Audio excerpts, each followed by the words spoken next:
Ian, this Douglas Murray, Dave Smith, Joe Rogan thing, it kind of gets dumber and nastier the more it goes on. To me, it looks like the stupid kids mocking the smart kids. That's what I call it. How would you characterize it? Yeah, I think I would have been a bit more nuanced, I think, until the Joe Rogan Tim Dillon clip was going around of them basically making fun of Douglas Murray's accent and calling it the Israel and the Hamas, the kind of the low IQ response to an actual pretty deep and nuanced debate. I think Joe Rogan is kind of showing his colors a bit more than he would perhaps like to, looking back on this in a couple of weeks or a couple of months.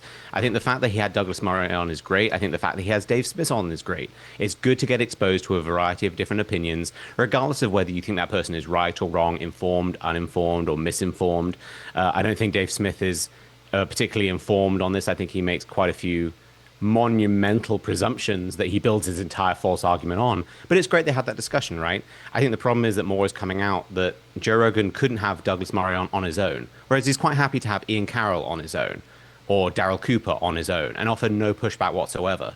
And then when Douglas Murray raises the important point, which is that this isn't about so-called experts or what experts have become. It's about expertise, and it's about knowledge, and it's about honesty and objectivity. And like the fact that Churchill, for example, is objectively not the chief villain of World War II. I don't care what mental gymnastics you play afterwards to try and justify that as, oh, I'm just being hyperbolic. But I also agree. It's like people trying to ride two horses with one ass constantly. And so I think the response to this shows that maybe Joe Rogan isn't kind of the font of objective debate that he pretends to be. I think it's pretty bad taste mocking a previous guest over something so fundamentally irrelevant. And where was this a week ago? Why didn't he have quite the bravery to say this to Douglas Murray's face? And why did he have a conversation with Douglas Murray from behind Dave Smith too? I think it's all ridiculous. I think your analogy of kind of the bullies going after the smart kids to some extent is true, because it's incredibly easy to mock people. Like, it'd be very easy for you to make fun of me if I wasn't on the show, right? But it's a very different when someone is in the room with you or on a call with you face to face. Suddenly you have to be responsible for what you say. And so I think this is just, to be very British, very bad form. Okay, well, we'll allow it because you're in the process. But remember, your papers are not clear yet. And this administration does not take kindly to immigrants of any stripe, legal or illegal. I agree with your analysis here, Ian. The problem is that, I am a libertarian and I'm not a neoconservative. And, I have deep, profound disagreements with Douglas Murray when it comes to questions of foreign policy. And I would give pushback to Douglas Murray on some of the views that he's taken in the past. I think he's probably moderated them because I think most of the neoconservative worldview has been debunked following the disastrous campaigns in Afghanistan and Iraq. But unfortunately, because I think too many people engage in binary thinking, they think if we're not going to take the United States or Israel's side because we think they've done bad things over the previous decade, well, then we must therefore throw in with the opposite to them, which is sometimes China, Russia, many times Hamas, and some of it is trolling. And Douglas Murray, I think, nailed that in the Bill Maher segment when he continued on discussing, saying some of this is really just being, knee-jerk contrarianism, for example, for contrarianism's sake, right? But it's the question of what you are watering, which plants you are watering, which will grow in the next generation. Again, another big, giant part of this conversation. But Ian, I wonder if you would talk to me about your thoughts. I mean, I know you consider yourself to be a little bit more conservative, but do you think that on the right that the foreign policy has, the discussion centering around foreign policy has really gotten, I guess, I don't know, that the Republicans are on tilt? This is the statement we have in the United States, that I guess that it's gotten a little weird and a little bit crazy. We sort of have like the worst of us being the spokespeople for all of us in some ways. Yeah, I agree. I mean, foreign policy is one of the things I focus on quite strongly because I think it's more important than people like to give it credit for. And I think in Trump's first term, I think his foreign policy was pretty strong. I think we had the non-interventionist kind of idea, but also with a display of strength where like we wouldn't screw around, we wouldn't let people push us around. I think that's actually quite a good combination of the two. But now what I'm seeing is an emergence of like the Tucker Carlson side, for example. The idea that the good guys are the bad guys and the bad guys are the good guys. And it's all about, as you say, contrarianism. It's all about going to Russia and fawning over their supermarkets and the price of rice in Russia when you have an American income and all those kind of things. And the idea that we can just reinvent Barack Obama's Iran deal, but because it's got the word Trump on it, suddenly that's something to celebrate. There's a lot of strange lack of thought, I think, going on where it's just whatever Trump does is good. And some of the things Trump does is good, and some of it is pretty bad. And so I think right now I'm seeing a combination of two things. I'm seeing the contrarianism, but I'm also just seeing chaos, where it's kind of just throwing spaghetti at the wall and seeing what sticks. I don't like chaos. Markets don't like chaos. Policy doesn't like chaos. Americans shouldn't like chaos. I think it's great for social media. It's great if you just love Trump and you like seeing people riled up. But it's not good for international, allegiances. It's not good for world peace. And nations like China see this as an opportunity. And so I would like, this isn't a call for me to go back to the time. Have you ever been to China, though, Ian? How can you say that if you've never been to China? I'm sorry, but are you an expert, really? I know. I mean, that's the thing. How do we judge expert these days? I've never been to a concentration camp where a million Uyghurs are kept making the phones we enjoy. So I guess I can't speak on that either. Well, I mean, I think, that may have been Douglas Murray's weakest point in that interview, perhaps in terms of, having been there. I mean, obviously, if you're a doctor, you don't need to have had cancer to be able to operate on it. Mm-hmm. But I do think that there's this weird double standard that people who are on the other side of the debate from Douglas Murray on this one are taking, which is to essentially argue that, that a person who has less experience, that their opinion is just as valid, right? And if you disagree, that you're trying to silence that opinion, right? I played a clip of Hillary Clinton saying people should be prosecuted for disinformation. No, Douglas Murray isn't saying that. You're not saying that. I'm not saying that, right? Hillary Clinton is saying that. But by calling someone who's stupid for having a stupid opinion, that's not trying to silence them, but they're trying to conflate that because I think that people like, Joe and Dave, they really can't stand on the merits opinion. I debated Dave after October 7th on that one. He didn't know the most basic shit about stuff. I had never been there. He had never been there, right? We were both on level playing ground on that kind of stuff. But earlier you talked about the base presumptions and then building their whole building their whole warped worldview on it. This is like the clearest case of it, right? They have a false premise and then their whole worldview is predicated on it. It's a house of cards. Yes. Yeah. I think to some extent also people have been slightly mischaracterizing his point. This isn't to defend that point because I don't think it was a particularly good one. But I think the point he was trying to make is that he was surprised that someone who showed such a level of interest hadn't taken the time to go. I don't think that means that you don't have a right to speak about something if you haven't gone. I think they were kind of talking past each other there. But I think it does point to a level of interest sometimes where people, as you say, lean very heavily into the I don't know enough about this. So to take the Darryl Cooper example, because that came up a lot during that conversation, I feel like more of their time was spent talking about Darryl Cooper than it was about Israel or Hamas. And he does this shtick where it's like, here I am just regurgitating David Irving and all these other books that he's just selected in the background to read. And he presents it in an entertaining way. And then other people who don't know what's true and what's false see that because it's entertaining and see it as true. And it's just this cycle where it expands and expands and expands.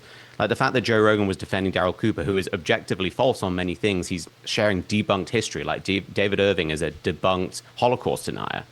And he's just defending Darryl Cooper because, we did 30 hours on a podcast about something. That is not expertise. You don't have to be an expert on, say, World War II to tell the truth. Well, their argument about World War II. You're right.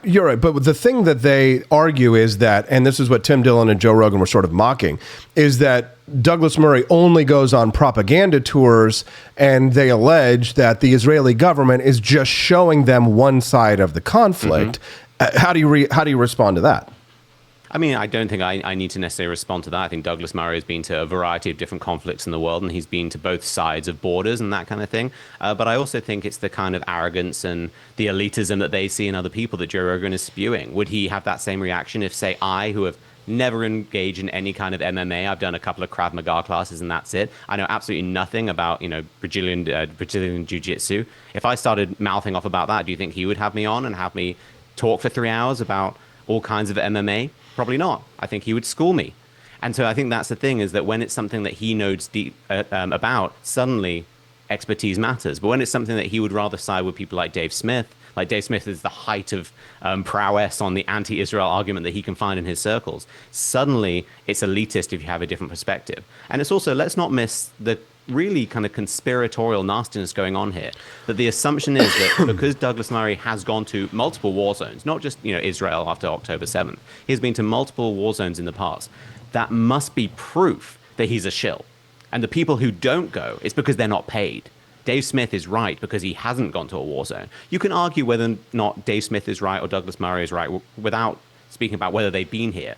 But the level they are going to say that Dave Smith must be right because he isn't paid to go, and Douglas Smith only goes because he is paid, I think it's really disgusting. I think it's just dumb. I mean, I probably agree with maybe 90% of my worldview with Dave Smith, but when it comes to things like foreign policy, I'm off the reservation because, I know you probably don't know a whole lot about the history of the libertarian movement, but a lot of this has come out of this anti-war institute, which is largely populated by red communists whose worldview is indistinguishable from that of Howard Zinn or the most woke leftist you could ever have. It's sort of that horseshoe theory where the left meets the extreme left meets the extreme right. And so I think unfortunately Dave has just sort of like taken on a bit of the mind virus from anti-war comm. That's where he's built all of these fundamentally flawed premises when it comes to American power and foreign policy and history. And there has been a lot of overlap with the paleo-conservative worldview with that of Pat Buchanan, who's written books and has been mentioned quite frequently, like Churchill, Hitler, and the Unnecessary War, arguing that it would have been better for the United States to team up with Germany to fight against Russia, et cetera, et cetera. Right? Again, I've read it twice, and I've never met Pat Buchanan. I'm not an expert, but I will say, after having read the book twice, that I can summarily dismiss these concepts because, of course, it's alternative history always requires these gigantic what ifs. And the problem with someone like a Darryl Cooper or something like is that it's always a what if. But the thing is that why not talk about objective facts and reality as they actually occurred? Like someone said yesterday, because the whole trump card that like the Dave Smith libertarians always pull with foreign policy is always something like, oh, what do you think about the children? Oh, the children, right? It's always this call to emotion, right? I'm a good person because I'm anti-war. Well, no, I mean, you could be a complete piece of shit like these people at the festival were, who, in a sense, completely lacking any sense of irony. I saw over Coachella over the weekend that they decided to put an F Israel, Free Palestine sign at a music festival. Ian, forgive them, for they know not what they do. In the name of the Father, the Son, and the Holy Ghost. Well, your reaction to that little spicy event?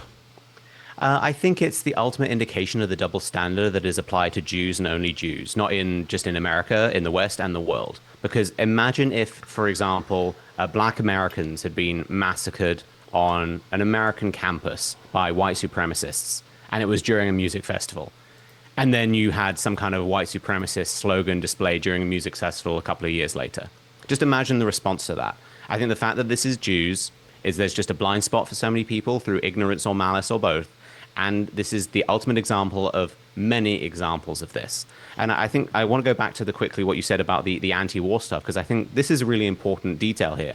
It's the assumption of being right because you are anti-war, when everyone in this situation is anti-war. There is no one who is a serious mainstream person cheering on a war right now. No one. No one is cheering on the death of innocents on either side. No one is cheering the fact that there are Palestinian women and children who are going without food, going without resources. But that doesn't mean that the blame 100% falls on the people who are on the other side that you also despise, right? It's this fact that, oh, I'm anti-war, therefore you are pro-war. Like, no, I'm anti-war too. But we can disagree over the cause of the war and who is responsible in the moment. Like the analogy being used all the time is Dave Smith's ridiculous first-degree murder charge, that Israel is essentially committing first-degree murder by killing terrorists who are embedding themselves amongst civilians. I mean, that is just a moronic argument. Bill Burr made the same kind of argument. If someone's holding your child, you don't punch through them, you throw a right hook. This is the problem with comedians right now. It's not particularly funny, but it's also not true, because you also ignore the fact that they are actively firing at Israelis still. They haven't just run away and they're holding hostages and they're all just sitting around drinking tea. They are actively firing rockets at Israeli children. They're actually firing guns at Israelis. So what do? Joe Rogan, again, to go back to this example, he could beat the absolute living bleep out of me, right? He's been training in combat for years. If I attacked his family, God forbid, do you think he should stand back because he is way more equipped to fight than me? He would just do, you know what he would do? He would do a targeted strike, and he would perfectly execute, just like in the movies, and no child would be harmed because it's a perfect situation or scenario. It's utopianism is what it is. They think that there's some perfect world, or that there really are like bloodthirsty warmongers who really want to drink the blood of innocent children and all those kinds of things. Like, yeah, maybe the most extreme Hitlerites out there and stuff like that out there. Those aren't the people who are in charge, right? The people who are in charge are actively trying to bring an end to it. It's like Trump, he actively is trying, I believe, to bring an end to the conflict in Ukraine. There's only one person in the fight between Zelensky and Trump. There's only one person who really doesn't want the war to end at this point, because the opportunity has been presented. But again, there's a lot of peeing on our legs and telling it's raining. And I mean, some of this, of course, is obviously ops, right? There's a lot of intelligence money that is flowing into right-wing influencers in the United States. We've already seen examples of that, of money coming from overseas into right-wing influencers' accounts, hundreds of thousands, millions of dollars. China's absolutely doing it. You know, there's a billion Muslims in this world. If you think that a few of them aren't rich and spending money here in the United States to influence opinions, then I've got a bridge to sell you here in mid-Missouri. But when you talk about like this concept of being pro-war, anti-war, I'm not anti-war. I'm not pro-war. I'm pro-winning a war if war is thrust upon me. But there's this strange hippy-dippy mentality, right? The same mindset of Coachella, which has infected the American right, which is this, it is tangentially connected to the woke mind virus, because it does blame ancestral problems on things. It like down the line, what James Lindsay might refer to as the woke right. And they adopt the same same fallacies in thinking that the left does. And so therefore they are typically indistinguishable, other than perhaps some differences on economics. But even that is becoming more skewed.